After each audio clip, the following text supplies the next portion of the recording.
There's a lot riding right now. For this man, Homer Gibbins, he has been promised to fight with Jake Rodriguez for Junior Welterweight Championship. This could be a career maker or breaker right now.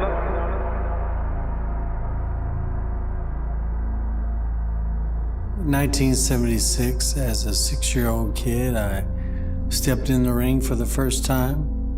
Never thought that I would box as a professional until I got to be in my 20s and then realized that this is where I was going to make a name for myself.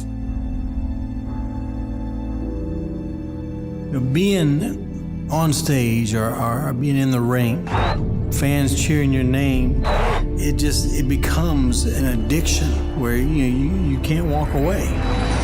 I was making a name for myself. I became the World Boxing Federation Junior Welterweight World Champion.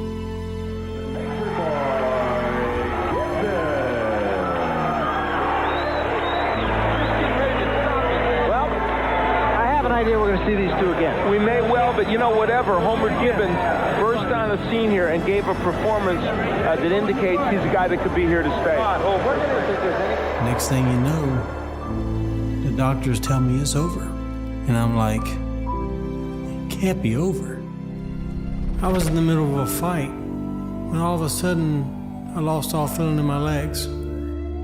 X-rays showed that I actually was missing a bone in my neck, that I should have never stepped into the ring in the first place. But my dad raised me to believe we don't quit. I decided that we're gonna fight again.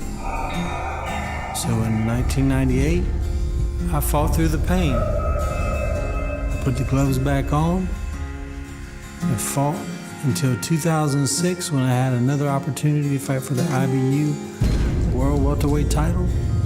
Knocked out Chad Broussard. Win my second world title. I mean, you got the win anyway, but your performance was excellent. Well, first of all, I'd like to give all thanks and glory to God above. Without him, this would not be possible.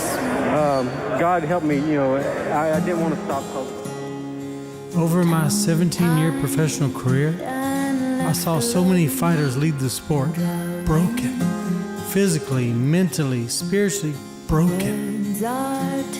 Thanks to God, I was able to achieve my goals and walk away with my head held high.